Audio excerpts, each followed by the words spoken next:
In today's video, we are comparing two real estate investment trusts, or REITs for short.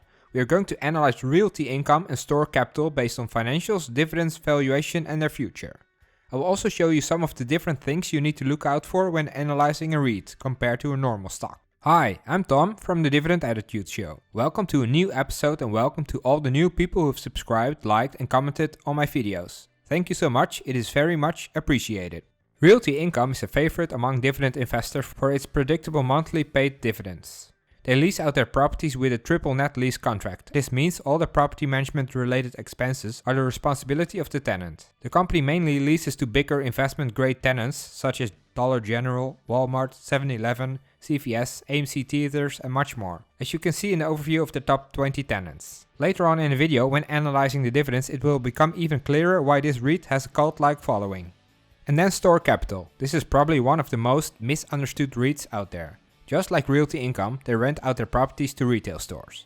But there's a big difference between Realty Income and STOR Capital. While Realty Income mostly has tenants that have a credit rating above investment grade, STOR Capital deliberately focuses on tenants that have a credit rating below investment grade. Some of their tenants are listed here, and as you can see, most are unknown names and not the big store chains that Realty Income has as tenants. As CEO Christopher Volk explains in one of his interviews, the problem with investing in investment grade tenants is that you are always overpaying for the underlying assets, because there's an investment grade tenant in there.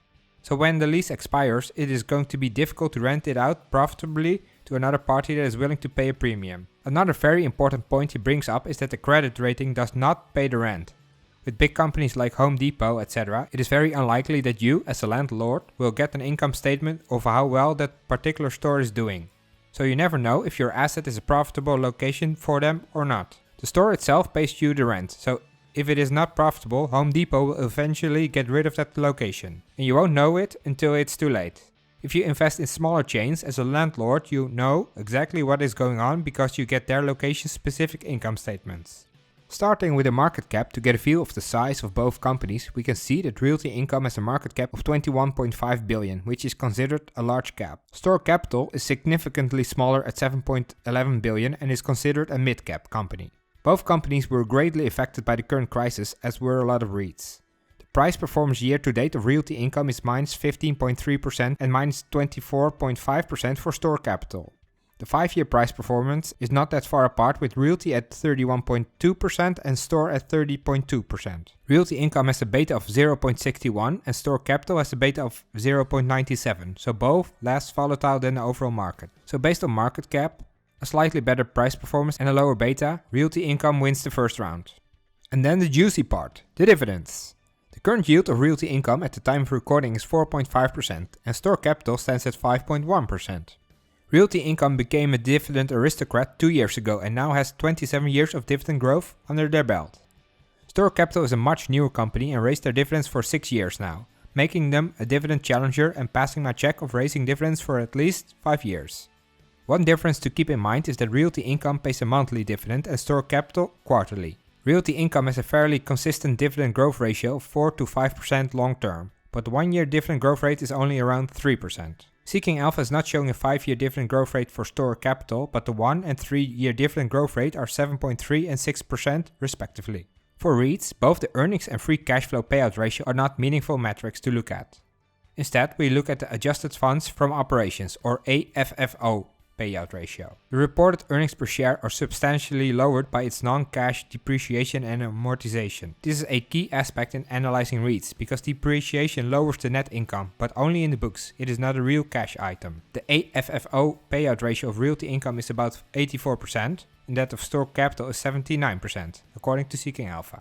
This may seem high, but REITs are 1. Required by the SEC to pay out at least 90% of their taxable income if they don't want to pay taxes at the trust level, and 2. REITs have a predictable income stream because they normally collect rent every month from their tenants. The Simply Safe dividend score of Realty Income was downgraded due to the current crisis, but is still at 70 and considered safe.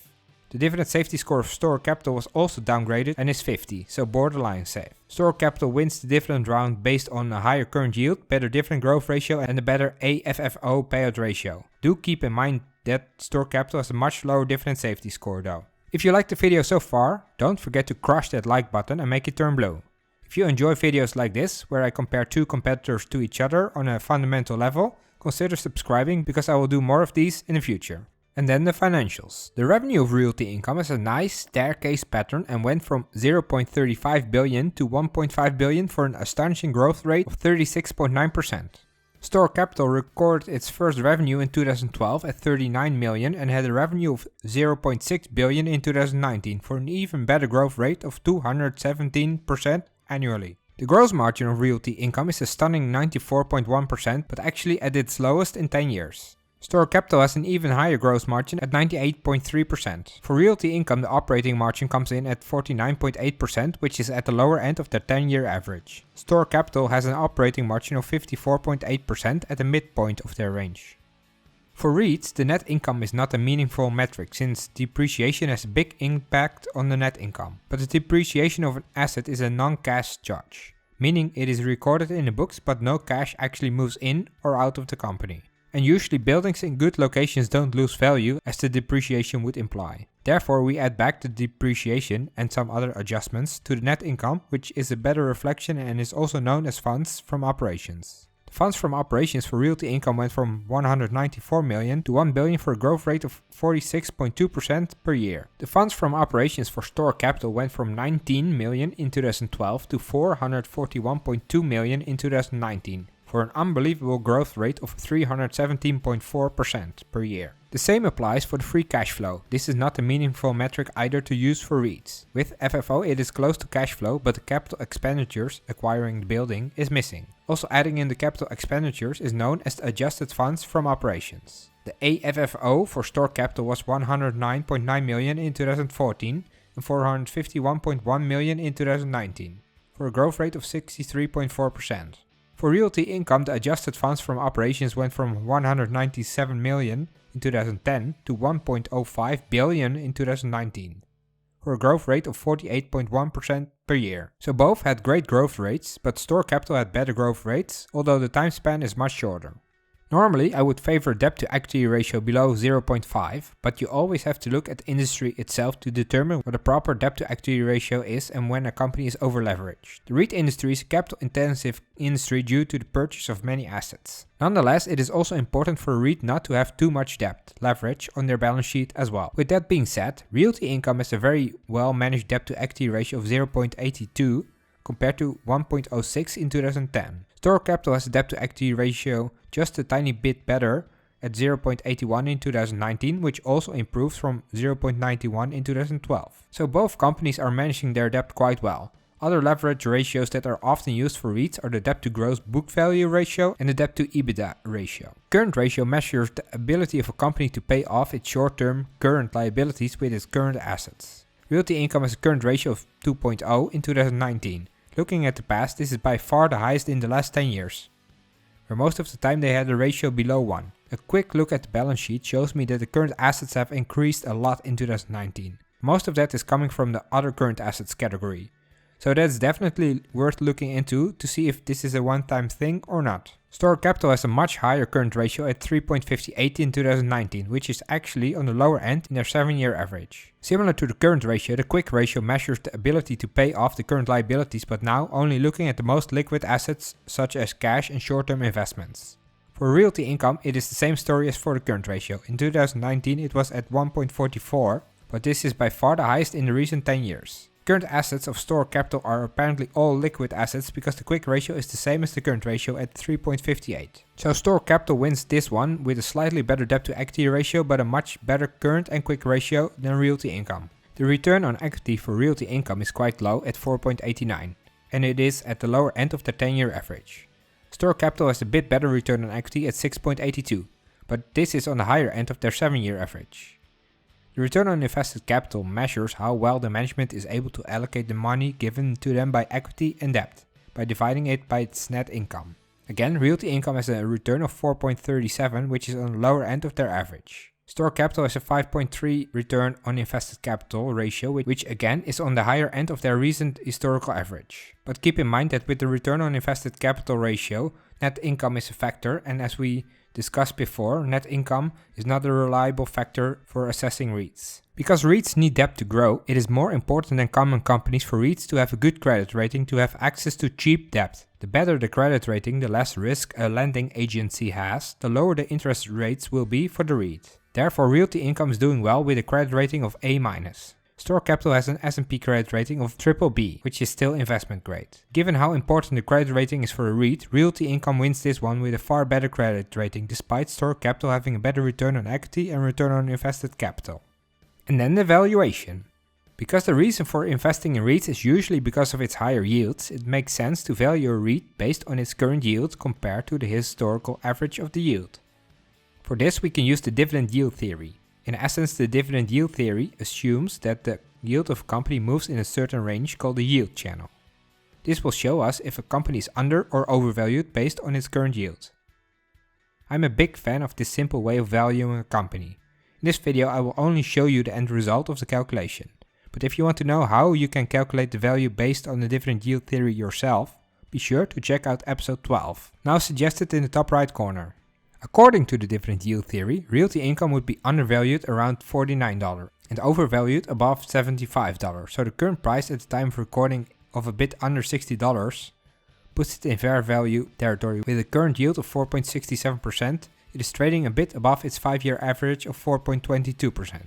STOR Capital has a current yield of 5.37%, $26.8, which is also fair value territory based on an undervalued yield of 6.22%, $23, and an overvalued yield of 3.69%, $39, but well above the 5-year average yield of 4.48%.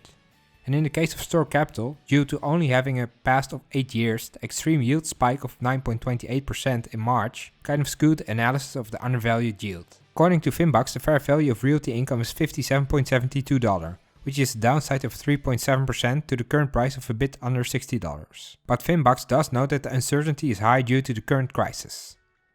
STOR Capital has a fair value of $26.52, which is right around fair value with a current price of $26.82, again with a high uncertainty. For REITs, the normal calculation of the PEG ratio of the price to earnings to growth does not make much sense. Instead, we look at the price to FFO growth.